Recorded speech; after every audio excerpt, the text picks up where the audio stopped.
Alright team, now that you understand what limit orders are, what market orders are, and how to execute them, let's talk about something crucial. The bid, the ask, and the spread. No, I'm not talking about Nutella, guys. So if you don't know what the spread is, please make sure you pay attention to this module. Otherwise you'll have no idea why some markets just feel so much more expensive to trade than others.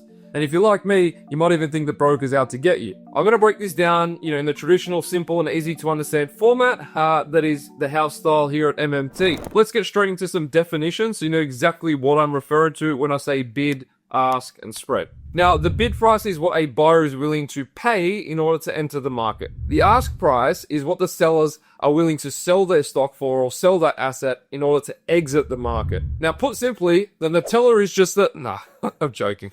The spread is just the difference between the best bid and the best ask price. All right, it's as simple as that. So if the bid is $100, for example, and the ask is $101, that spread is $1.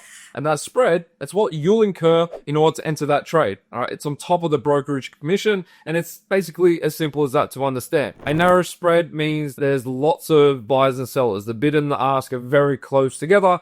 Correlates to a highly liquid market, all right? And if you have a tight spread, it's cheaper to enter and exit the market, right? That's ideal. And you don't need to worry about slippage or manipulation or any extra fees on top of the commission you already have to pay. A wide spread, on the other hand, it means the ask price is really far away from that bid. That usually correlates to less liquidity, right? So low market cap stocks where there's fewer market participants. Now, a wide spread is going to cost you a lot more to enter and exit the trade. So, if you're trading a market with a wide spread, just be very cautious. You're already going to be down the second you enter that trade.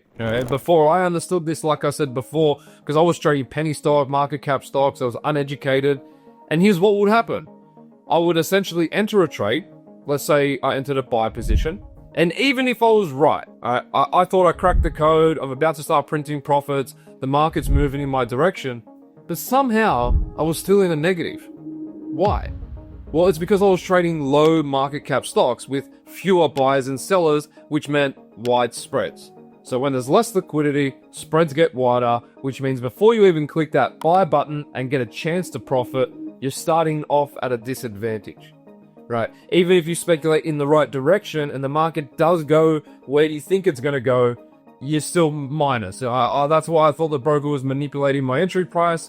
But now that I know what spreads are, I'm educated, I know the broker's not out to get me, and I just stick to the high market cap stocks with very tight spreads. My trading costs are lower, I don't have any unnecessary losses, there's no slippage. And now that you also know this, I'm sure that you will take this on board and stick to those highly liquid markets.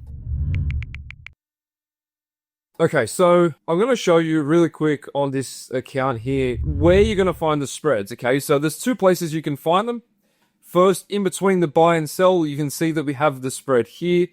This is on the USD CAD, so it's a Forex pair foreign exchange. And currently, it's about $1.50, right? And I can see up here, it's $1.90. So it's fluctuating between $1.90 and $2. And this is live in real time. But you can see the spread in between the buy and sell up here. You can also see it in your order panel. Now, I'm going to go through a few different examples so you can see the difference in the spread. Even though you can see these fluctuating in real time, if we go to Euro USD, which is the two biggest financial institutions in the world, you have US and then you have Europe. So put them together, you have lots of liquidity and lots of buyers and sellers. So I go to the Euro USD pair, no doubt that spread will be a lot cheaper or a lot lower because there's lots more buyers and sellers. Let's have a look. Click on Euro USD and there you have it, guys, 0.2 cents. So, comparing a couple of dollars to a couple of cents. That's the difference in high market cap stocks and low.